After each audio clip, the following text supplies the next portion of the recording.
introduce to you the man of the hour, Tony. Hello and welcome back to At the Gates. This is Tony, your host, and this is episode number 20. Episode number 20 of Baseball at the Gates. There's been a few other random episodes along the way, but once again I am biking from my place up to Target Field. And if you are new to this, it's about 2 miles away. Not bad at all. And it is going to be a rematch of yesterday's match between the Athletics and Twins.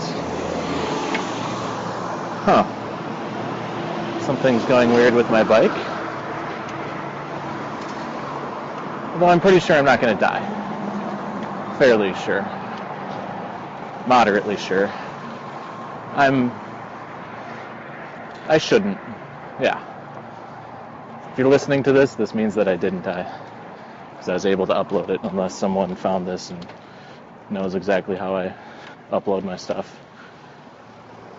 So, like I said, it's going to be a rematch of the A's and Twins. Yesterday, it was a thorough beating by the Twins. They hit 6 home runs. 2 of them by Dozier, 1 by Sano, 1 by Buxton. Let's see, who else got involved? Jason Castro. And, little Joey Mauer hit his first of the year. It's exactly what you expect out of your first baseman who's paid $23 million, is to have 1 home run in about a month. If you can't tell, that's sarcasm, but that's just the passive-aggressive way that Twins fans feel about him. We'll have him off the books here at the end of next year. I just don't know that there will be any takers for his any type of contract after that fact.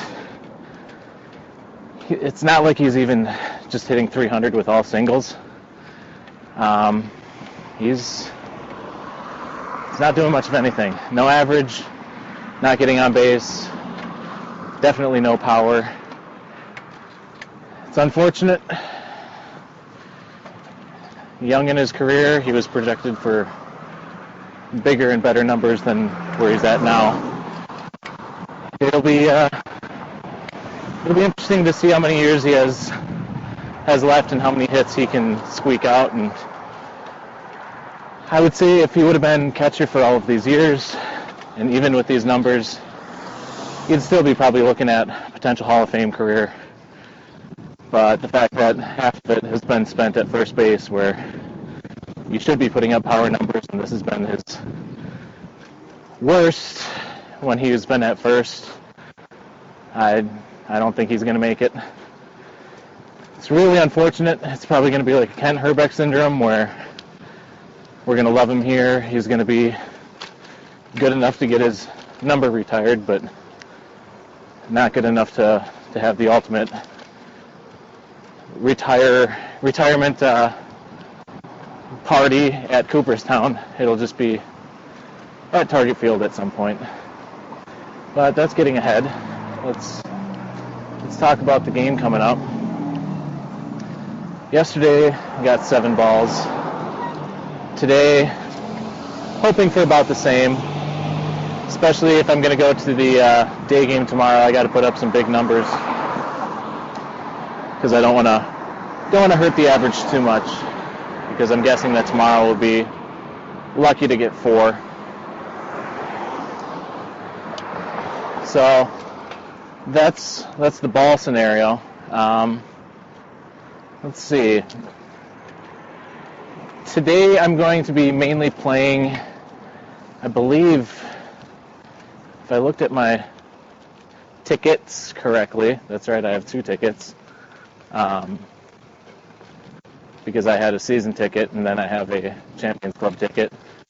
But the season ticket that I swapped out, I think I got a lower deck home run porch because, well, that's where Trevor likes to hit them.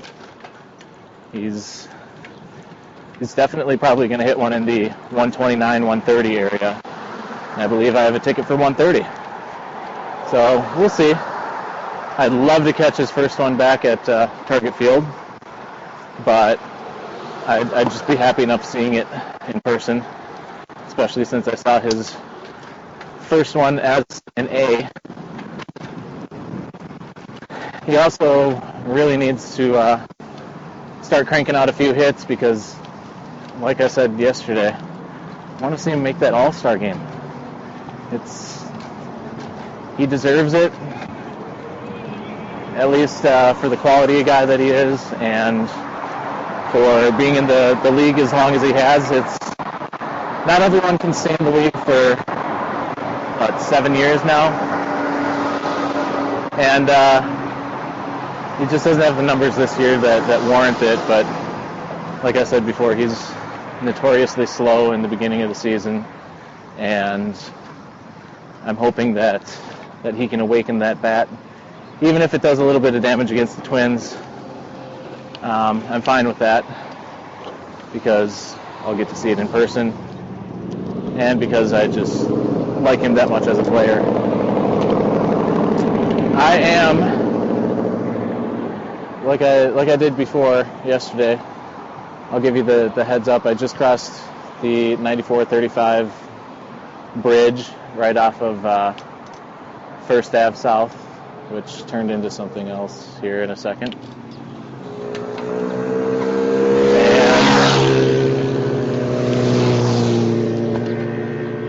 And there go some motorcycles. But,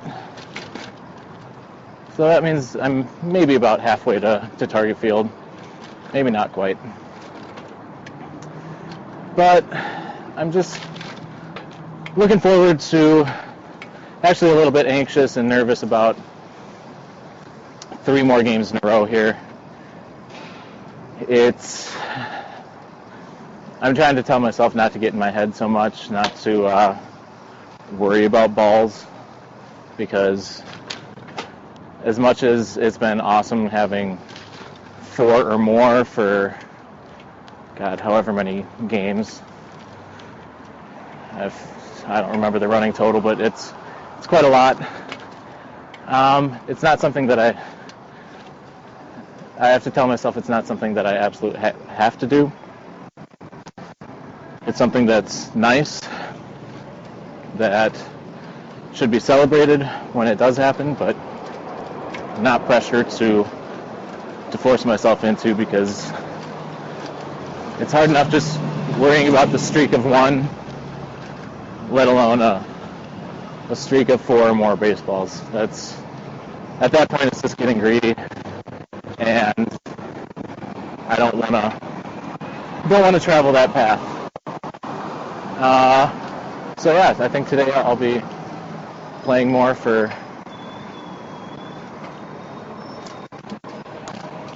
the home runs, for ones that are in play rather than toss-ups.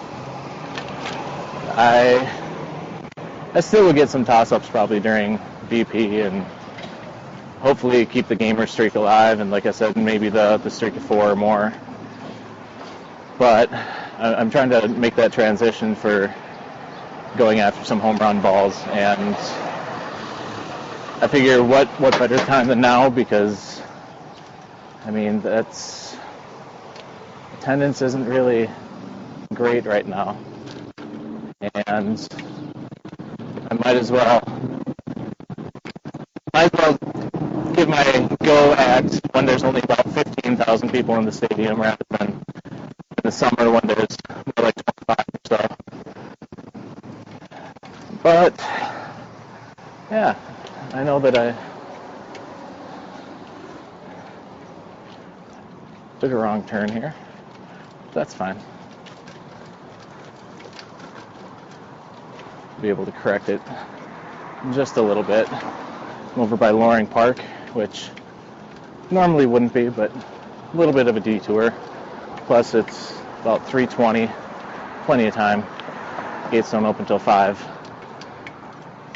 Twins might be taking BP right now, but Oh, and there's a huge Great Dane. That's cool. Yep, so that kind of feels like ADD. Oh, shiny thing. Squirrel. Dog. But if you can't tell, I like dogs. I mean, having one of my own, and then seeing other dogs run around, I'm a sucker. Especially for big ones, because I don't know what it is. They just seem a little bit more sweet. They tend to be not as angsty. They usually don't have as much of a complex, whereas small dogs can be yippy and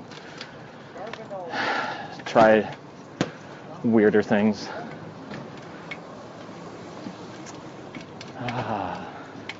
Haverhill Apartments. I was looking at those before. Now I'm just giving you the play-by-play.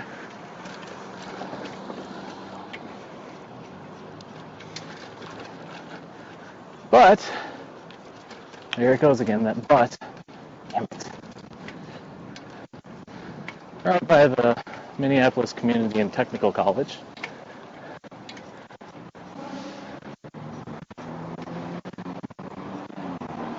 The other thing that I mentioned yesterday that I'm looking forward to is that East Coast trip. It's going to be a little nerve-wracking.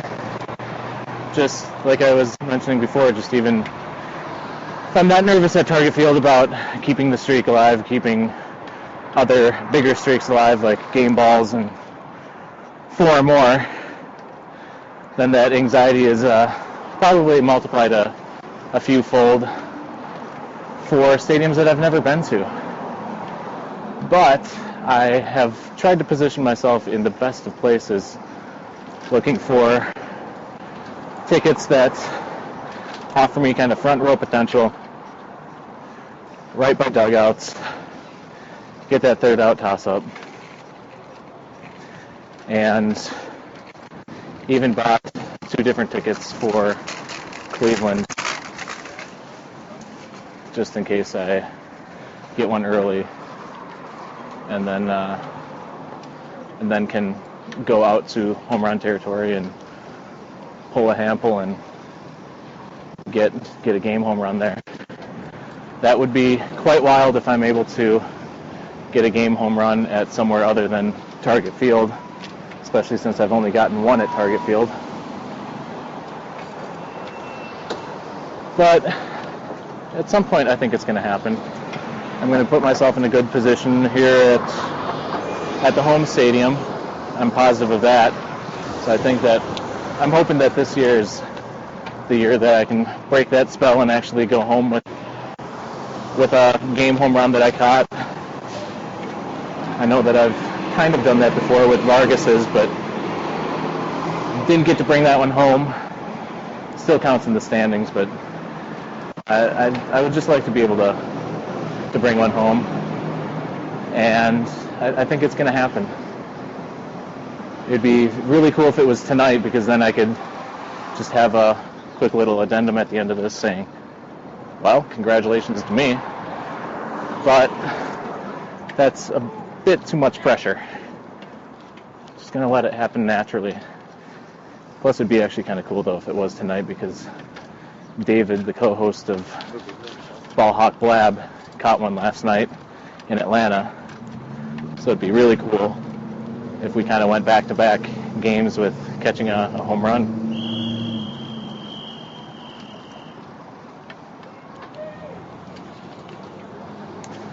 Policeman out directing traffic.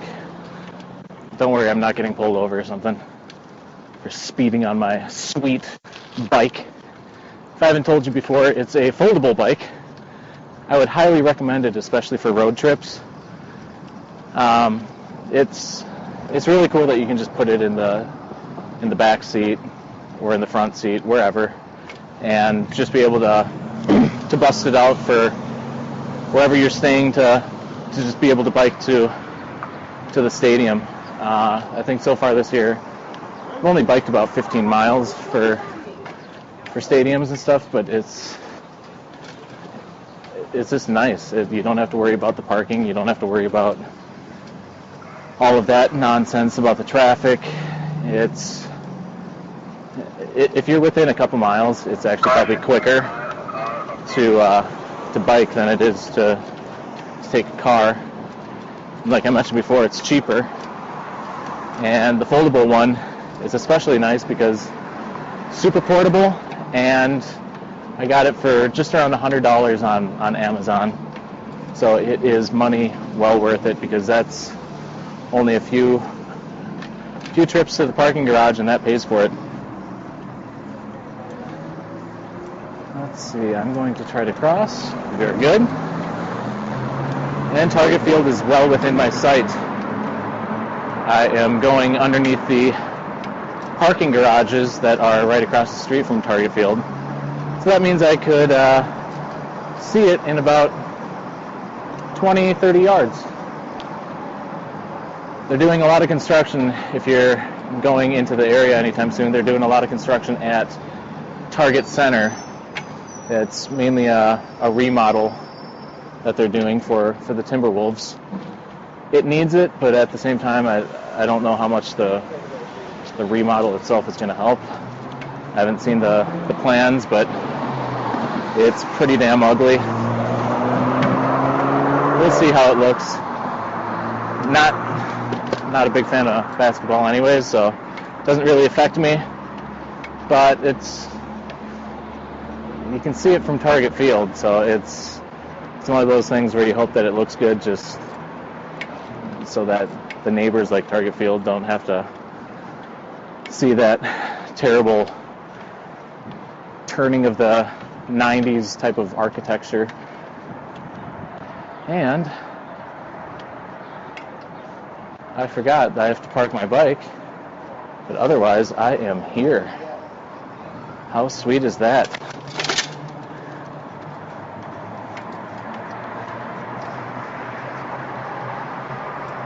The foldable bike, if you're looking at it, is somewhat durable. It's not the greatest, especially because you get what you pay for it. It's only $100, and that's for a new one.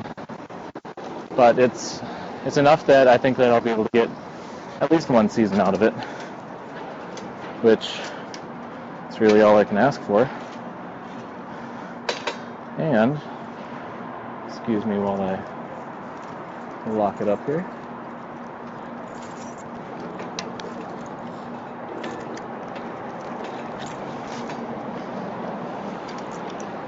It's funny because the lock itself was, I think, $60. So the lock was over half a bike in value.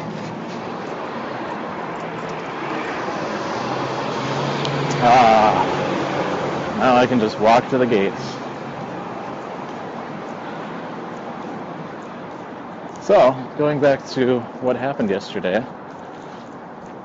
the 7 balls was pretty good, especially because during BP, I was starting to worry that I'd even get 4 to keep that streak alive.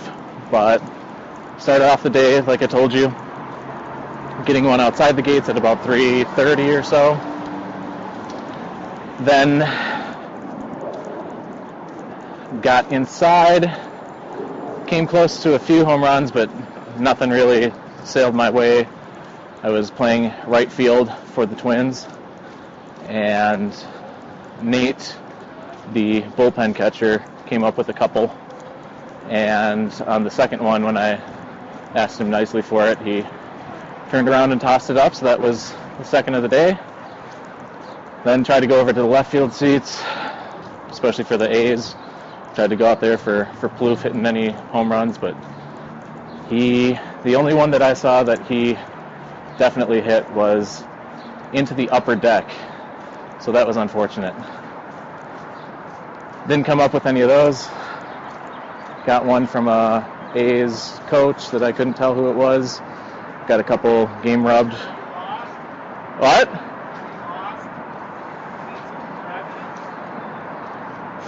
We got a couple game rubbed. Just talked to Jerry. a regular here at Target Field. Got a couple game rubs before the game started. One from Vargas, and then the other one from Eduardo Escobar. So that completed the game used or game rubbed for me, as well as I exceeded 4, so that was super good. And then ended up getting another toss-up during the game in the 7th inning from the bat boy, who I don't know who it is. And then got one at the end of the game because I was over by the A's side, which is unusual because I usually stick the Twins, but got a toss-up from the umpire, Mike Winters. So that was my first umpire toss-up in almost 2 years. I think the last one was in June of 2015. So don't really usually play those, but since I was there, I figured might as well try, and ended up with 7. So I'm going to go to the gates now. Hopefully the Twins take some BP. Maybe I can catch one. Maybe I won't. But nice day, about 70 degrees. This is why you live in Minnesota. So after the break here, I will be right back with you and give you an update of some sort, maybe during BP or right after, or maybe even after the game. Who knows? Anyways, I love you. And the recap here. Big game again. Twins won, made it close at the end, and unfortunately Trevor Plouffe was the last batter of the game, grounding into a double play with the bases loaded. I kind of wanted to see him hit a grand slam, but it's also just nice to see the Twins win. So either way, I was going to walk home a winner, especially because at that point I was sitting at 9 baseballs. And then after the game, even though I tried for an umpire ball and didn't get one, I still ended up with a total of 11. So I got 2 more after the game was done over by the Twins side. One of them from my buddy Kenny Vargas. If you kind of sense that I am getting hit in the face right now, that's because my dog is batting me right in the face. So Evelyn is trying to become part of this podcast. Yeah? What do you say? Oh, good girl. Yeah. So we are at home right now, and final score, Tony 11, Twins 7, Athletics 4. Signing off from the Minneapolis area. I don't know if I'm going tomorrow. Work and it being a day game and me putting up a huge number right now, I don't know. We'll see. Possibly. Not looking good, but whatever. Thanks for listening. I will also let you know that I had for the 3rd time and 2nd night in a row Evie, come on, an Italian sausage from Herbivorous Butcher at section 129 in Target Field. Highly recommended. I would have recommended it no matter what, but it's super, super good. Well worth it. Go check it out. Tell them Tony sent you. It won't do anything, but it'll just sound cool. So, thanks for listening, and talk to you hopefully soon. Bye.